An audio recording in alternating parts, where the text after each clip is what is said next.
So occasionally, I do consulting and coaching calls through my personal website, and I'd say that over the years, maybe 3/4 or more are related to leaving medicine. And these are from people at all stages of training. These are medical students, residents, attending physicians, young to old, men and women, and even pre-meds who are having second thoughts about entering medicine in the first place. Now, I have made a video in the past outlining a stepwise progression if you are considering leaving medicine, including how to approach the thought process, common misconceptions and mistakes, and what opportunities you have based on each stage of training. And I recommend you watch that video after this, link in the description. Now, recently, I had a call with an attending physician toward the end of his career who was considering leaving medicine. Let's call him Bob for the sake of this video. Toward the end of the call, Bob was kind enough to share that he loved watching these YouTube videos because, in his words, I'm blunt and I get straight to the truth and the reality of the situation, which is what people need to hear, especially the younger generation. He told me that he wished he had some of this information that I'm regularly sharing both here on this channel and on the Med School Insiders, both YouTube channel and website. He wished he had these earlier himself when he was a pre-med and considering the various paths that his career could take.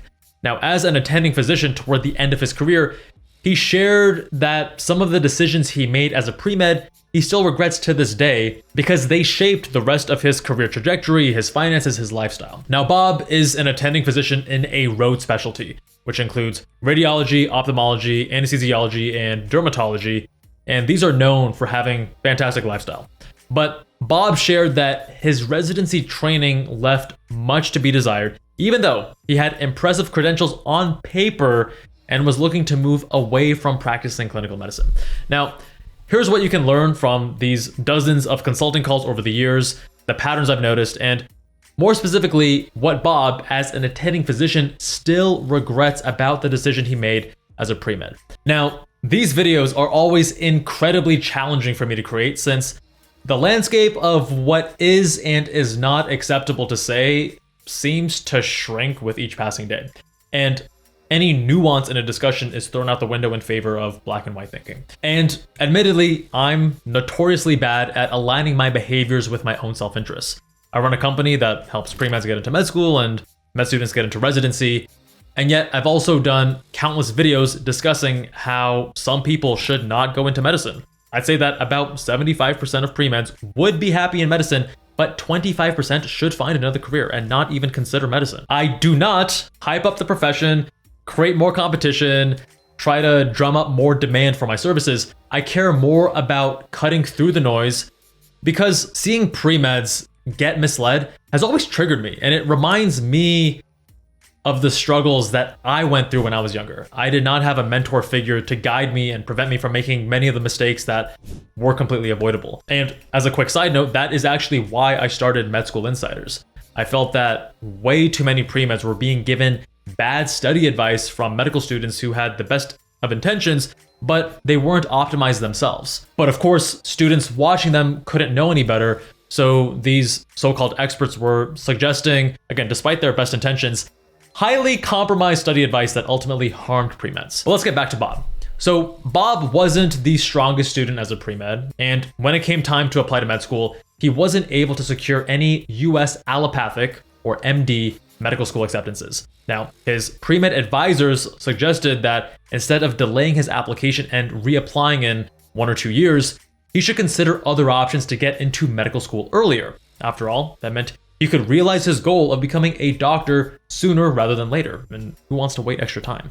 But of course, not that simple. Pre-med and college advisors have the best of intentions, but the fact is, you don't know what you don't know. They're focused on helping college students get into medical school and assume that once they're in medical school, everything's all gravy. They're done. They aren't incentivized to follow up with the students 4 to 5 years later once they match into residency, or 3 to 7 years after that when they become attending physicians. So based on the advice that he received, Bob ended up going international for medical school. And as a US pre-med who doesn't get into any US schools, you don't have that many options. There's the Caribbean, or somewhere in Europe, like Poland or Ireland, and just a handful of others. After you complete medical school internationally, hopefully you can come back to do your residency in the US as an IMG, which stands for International Medical Graduate.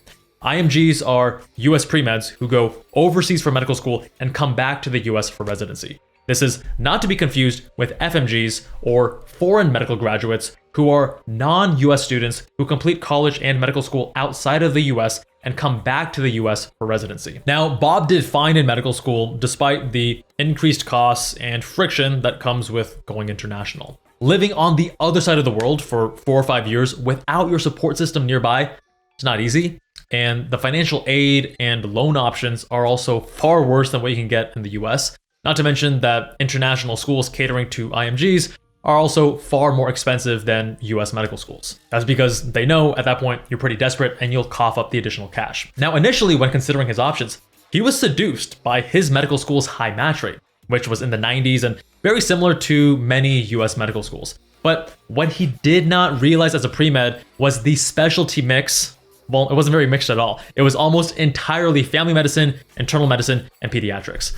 Now, like many pre-meds, he wasn't sure exactly what specialty he wanted to match into when he first got into medical school. In fact, more than 75% of medical students enter their first year with a preferred specialty, but then change their minds by 4th year.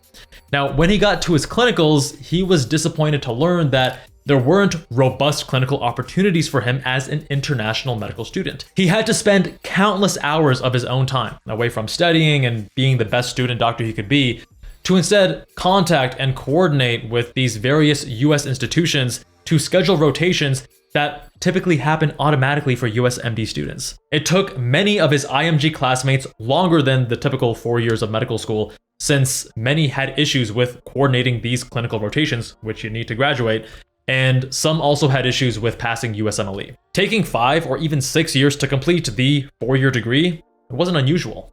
While this happens in US MD schools, primarily for things like research years or earning an MPH, it rarely happens because of failing to pass USMLE or issues with clinical scheduling and exposure. I should also note that you get treated far worse as an IMG on US clinical rotations. Ask IMG grads yourself and they'll tell you they get treated like second-rate students. Even when I was rotating on my med school years, I remember both residents and attendings making offhand comments about how they did not prioritize the education or opportunities for IMGs.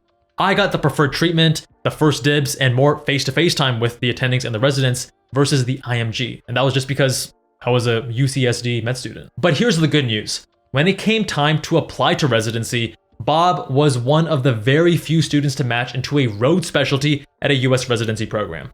Incredible, right? After all, it is super challenging to match into a road specialty as an IMG or an FMG, far, far more challenging than if you were a US MD student. But that's not the full story.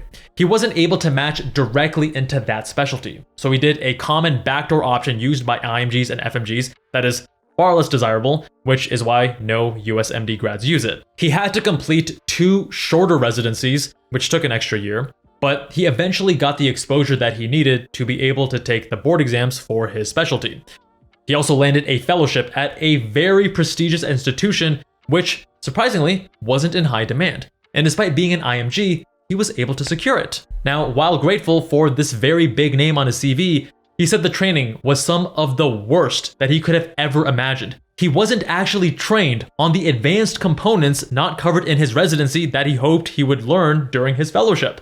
Instead, it was pure scut work, in his words. He spent much of the time doing menial tasks like making patient beds. And I had to re-ask him a few times and he confirmed, no, it was mostly doing things like making patient beds at this very prestigious fellowship. And given my incredulous look and the multiple follow-up just to clarify, and again, big name institution, he told me that many don't believe him when he says that he spent the full 2-year fellowship doing scut work instead of improving his craft as a doctor. Bob felt that his residency and fellowship options were far worse and far more compromised simply because he couldn't secure the more desirable programs that US MD students could.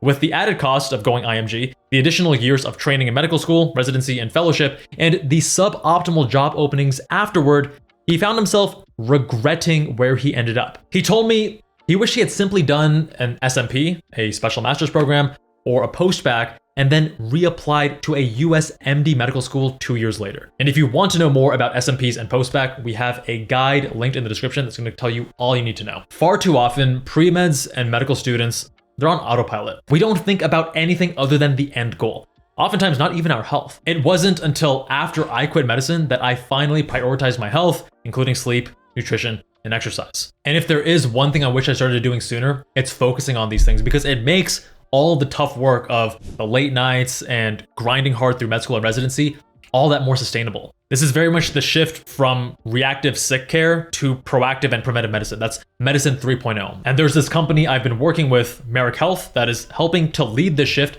by empowering people to assess and optimize their health before there's a real issue. Not reactionary, but proactive. Most doctors don't care so much about optimization. They check your basic labs, they tell you everything's in normal range, and then they send you on your way. Meanwhile, you're feeling tired, your performance is slipping, and you know that something's off. With Merrick Health, you start with an extensive lab panel, way more comprehensive than the standard PCP annual physical and labs. You then have a personalized consult with both the PA and MD to discuss the findings and create a structured, actionable health plan. And they're gonna work with you discussing your goals, help you identify areas for improvement with a roadmap for then further testing and further optimization. It's a great fit for anyone who is health conscious or just even starting to take their health seriously. One thing that I've been concerned about recently is that my total testosterone has dropped by like 40%. It was at a high of 1,020 a few years ago, and now I'm in the 600 range. And now, thanks to Merrick Health, we have a plan to actually test what the root cause is, do follow-up labs, and keep iterating from there. And I'll tell you more about the whole process, including what we've tried, what's working, what's not working in future videos. And if you guys want to try it yourself, head to merrickhealth.com and use the code Jabal for 10% off at checkout. Thanks to Merrick Health for sponsoring this segment of the video. Now, this is not the first, second, or even the 10th time that you've heard this. Over the years, I've spoken with hundreds of medical students, residents, and attending physicians. And while this is certainly not a universal conclusion, it is a common sentiment. The sentiment being that it's generally better to work on your app and reapply to US MD schools rather than doing the easier route of just going straight international. The reason why so many pre-meds fall into this trap is because getting into medical school in the US is obviously incredibly challenging. Only about 40% of students who apply each year actually receive one or more acceptances. Now, that might not sound terrible, especially when you compare it to PA school or even just med school admissions in other countries. But remember, this is after a prior selection process, which is 4 years of college with weeder pre-med courses like, of course, organic chemistry, the #1 crowd favorite.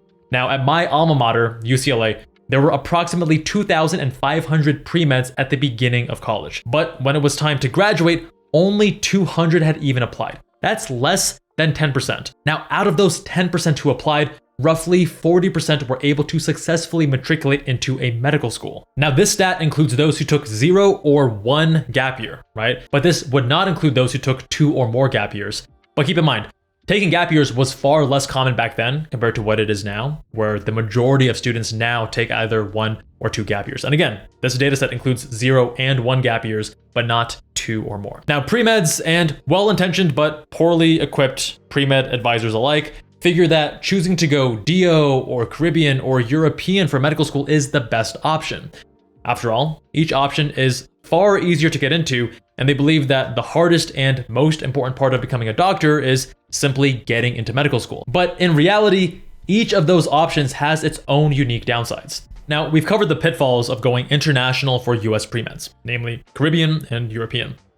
But how dare I say that DO, or osteopathic, medical schools are inferior to US MD allopathic schools. It's an unfortunate state of affairs where we're expected to oversimplify the truth in the name of political correctness. And there's actually nothing to be offended by if you're able to listen to the nuance and not try to paint broad strokes of black and white where you go, oh, so what you're saying is, right? Comedian Hassan Minhaj made this joke about how MDs are the Coca-Cola of doctors, the ones you want, and DO doctors are the RC Cola, the budget brand. An MD is Coca-Cola and a DO is RC Cola. You understand? It's like an off-brand doctor. And I'm of the belief that comedy is a sacred space where comedians are able to tell their jokes without uproar. But oh boy, was there ever an uproar, and DOs were not happy about it. You see, DOs have been battling a stigma for over a century, and Hassan Minhaj wasn't helping by making this joke. Osteopathic medicine was created by Andrew Taylor Still in the 1870s. His theory was that the body was a machine with self-regulatory and self-healing abilities. And he believed that all elements of a person's body, mind, and spirit should be included in their overall medical care. He believed that many diseases were due to problems in the musculoskeletal system, which would disrupt blood flow and impair the body's natural ability to heal. And you can't blame the guy. I mean, he was doing the best he could with the knowledge and the science he had at the time. We now know better, and much of osteopathic medicine has been deemed as not scientifically valid. Now, in terms of curriculum, DO Medical School is almost identical to MD Medical School, with the exception of OMM or OMT, standing for Osteopathic Manipulative Medicine or Osteopathic Manipulative Treatment. Some of it is valid, but some of it is completely unsupported by science and relies on magical thinking. Take craniosacral therapy, which is the idea that soft touches by the osteopathic clinician on the spine of a patient can change the flow of cerebrospinal fluid. DOs know that some of this is completely useless, and the overwhelming majority of practicing DOs state that they don't even use any OMM at all in their practice as attending physicians. Now, if you ask a DO medical student or physician why they chose DO over MD, you'll notice they cite one of three reasons. First, they value OMM and believe it would provide actual value to their patients. Number two, they feel going DO helps you treat patients more holistically. Or third, they tried going MD but didn't get accepted and went DO because it's significantly easier to gain acceptance. So let's break these down one by one. First, while OMM can provide some value to patients, the overwhelming majority of DO physicians admit they never use it in their practice. It's not useless, but it's also not the incredibly valuable asset that it's made out to be. Second, the argument for the holistic treatment of patients is misleading and dishonest. Remember, DO and MD curricula are essentially identical apart from OMM or OMT, so how can they argue that DO is more holistic? Now, it's this dishonest attempt to spin DO as superior to MD that antagonizes physicians who know better, and worse than that, this dishonesty fools the general public and premeds who don't know better. There are, unfortunately, some prominent DO influencers who have pushed this deception for a reason you'll understand shortly. The truth is that both MD and DO schools have pushed for a far more holistic approach to medical training. This is why you'll actually often notice a big difference in the way your physician approaches managing and treating you as a patient, depending on when they completed medical school. There has been a massive nationwide overhaul of medical school curricula over the last few decades that has placed a greater emphasis on soft skills, the practice of medicine, and so on. And now, reason number three, the fact that it is significantly easier to get into a DO school compared to an MD school. This is the fundamental root of all contention. It's important to state, before proceeding any further, that yes, both DOs and MDs can be equally good physicians. There are great MDs and bad DOs, and there are great DOs and bad MDs. The specific degree does not make you a good or bad doctor. Again, and I want to state this as emphatically as possible, a DO or MD can be an equally competent and valuable physician regardless of their degree.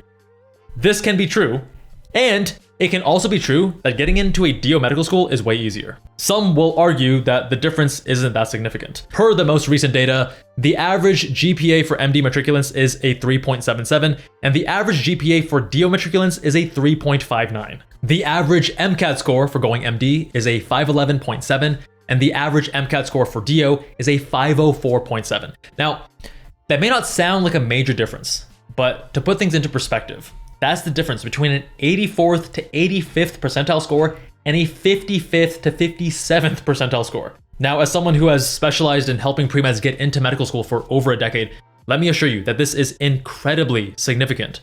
The truth of the matter is that the overwhelming majority of DO students go DO because of their scores.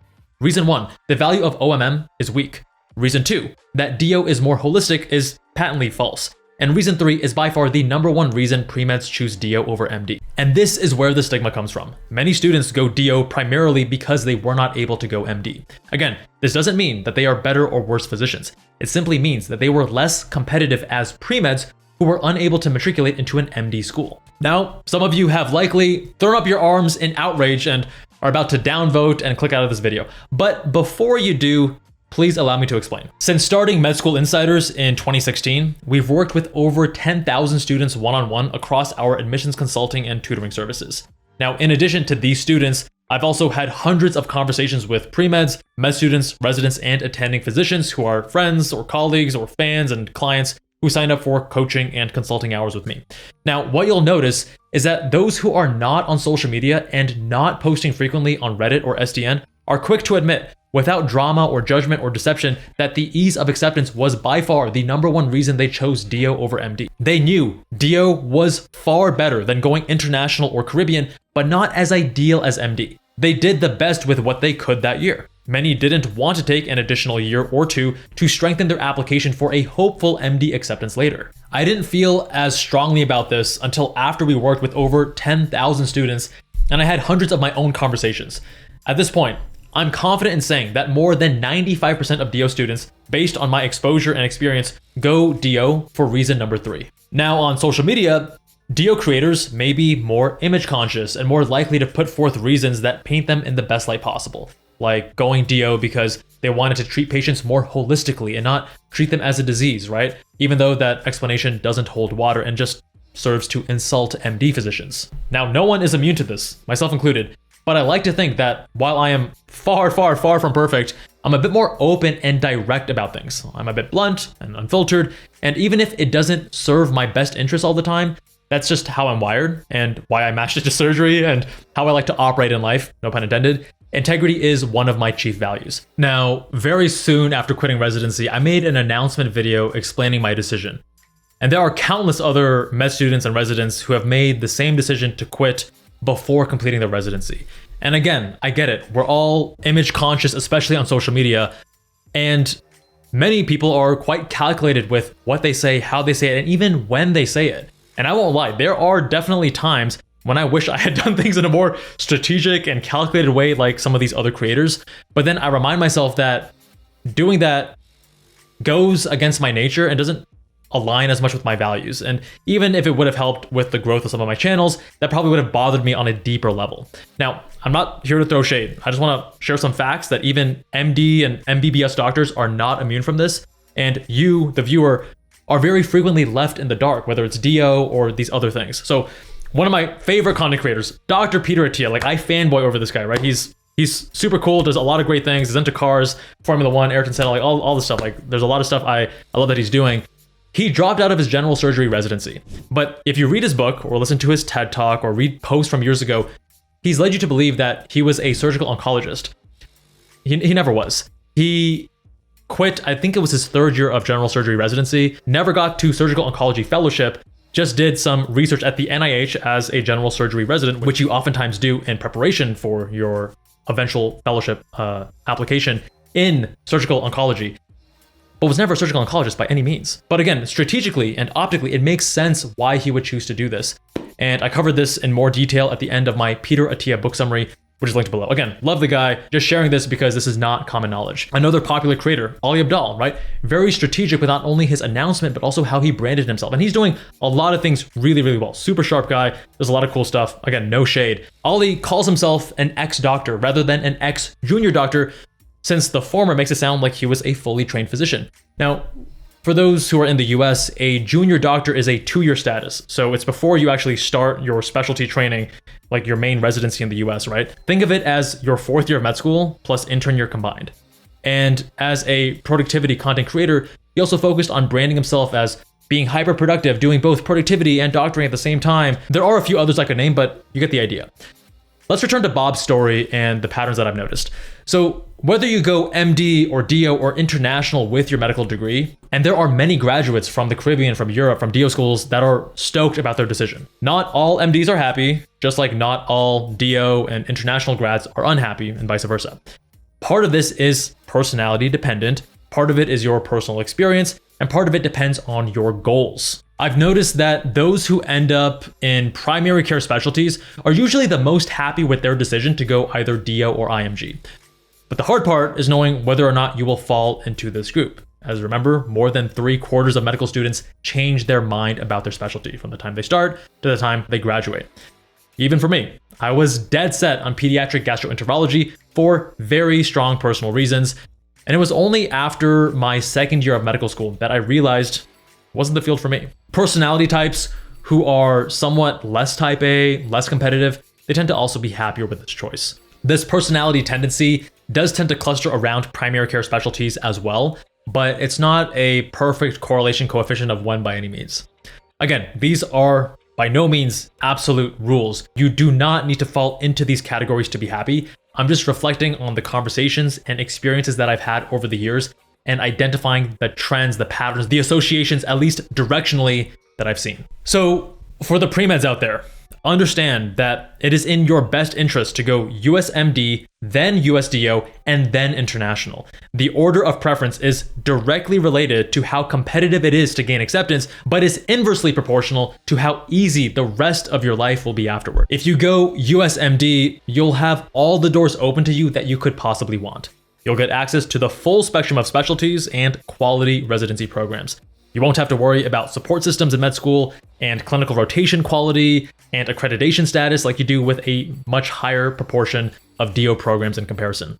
If you go DO, you'll primarily have access to US primary care specialties. And yes, while it is possible to match into the more competitive specialties, it will be significantly harder for you. Most DO schools are also for-profit, and you'll graduate with significantly more debt compared to if you went to MD, and you'll often have worse private loan options as well. Clinical rotations are also often of lower quality compared to MD schools. The quality of your medical education should be similar, but some make the argument that it's worse given the rate of accreditation, or rather lack thereof, and the rate of being put on probation. International schools, including Caribbean, Polish, Irish, and others, are by far the easiest to get into, but also the worst across all of the domains. Costs are the highest, support systems are the weakest, opportunities for specialties and research opportunities are the most restrictive, and your clinical rotations will absolutely be challenging. You'll not only have to coordinate them yourself, but you'll also be treated far worse than a regular USMD student that you're sharing that rotation with. And the most dangerous part, it's the fact that people who supposedly have your best interests in mind, like pre-health and college advisors, they're not trying to mislead you. They simply don't know what they don't know. I had a wild, eye-opening experience with the highly damaging advice that many pre-med advisors give to hopeful pre-meds, and I actually spent a full week with a group of 15 pre-med advisors at a Caribbean medical school. More about that wild story in this video here. I'll see you there.